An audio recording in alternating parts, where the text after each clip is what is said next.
Happy to be joined in our election night coverage by one of the challengers for the seat of mayor of the city of New Bedford. It is Charlie Perry. Charlie, thanks for joining us here. Hey, good evening. I just want to welcome everybody on board and vote for Charlie Perry. Well, Charlie, I know you've been a police officer now for 30 years, well-known member of the community. I guess the first question would be, why run for mayor at this particular juncture in your life? I decided to run for mayor just to challenge all the alibis and excuses that we have why the taxes have risen over the past 3 years. And also I want to address some of the public safety issues in the city and implement the community policing unit back, and also challenge the leadership in the school department.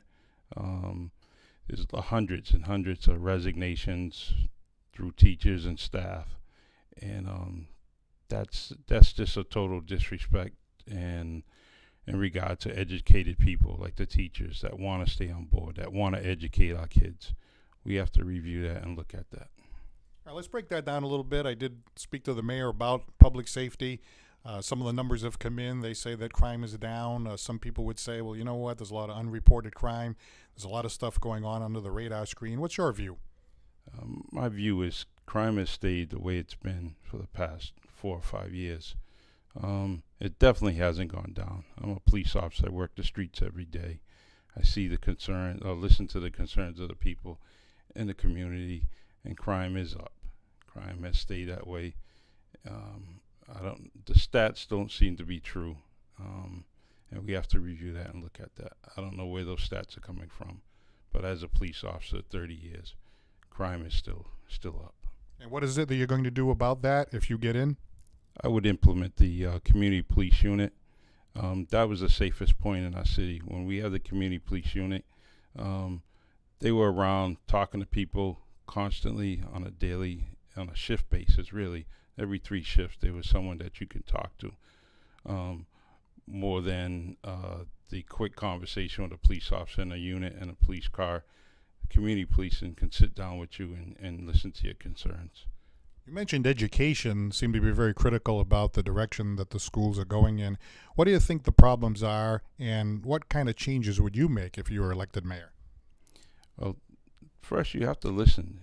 We have very well-educated teachers on staff, and I don't think they're being listened to.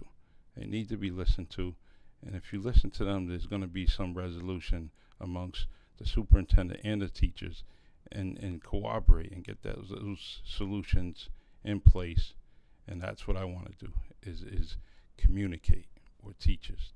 They have master's degrees for reasons, because they're well educated. We need to start listening to them. A lot of observers would probably say that you're an underdog a little bit, but sometimes underdogs pull off victories. Let's say you get in. What is it that Charlie Perry's really going to focus in on in the community of New Bedford? What I have to focus on is the priorities, like we just mentioned, and decide how we're going to put those in place. As far as an underdog, I'm homegrown. I've been here. I've done things. I've been throughout the city, south end to the north end. I'm a well-rounded person, I believe. An underdog, I don't believe I'm an underdog. I'm just a challenger that comes to the plate. I have my elbows up. I'm ready for the fight. And I will be elected as mayor of the city this year.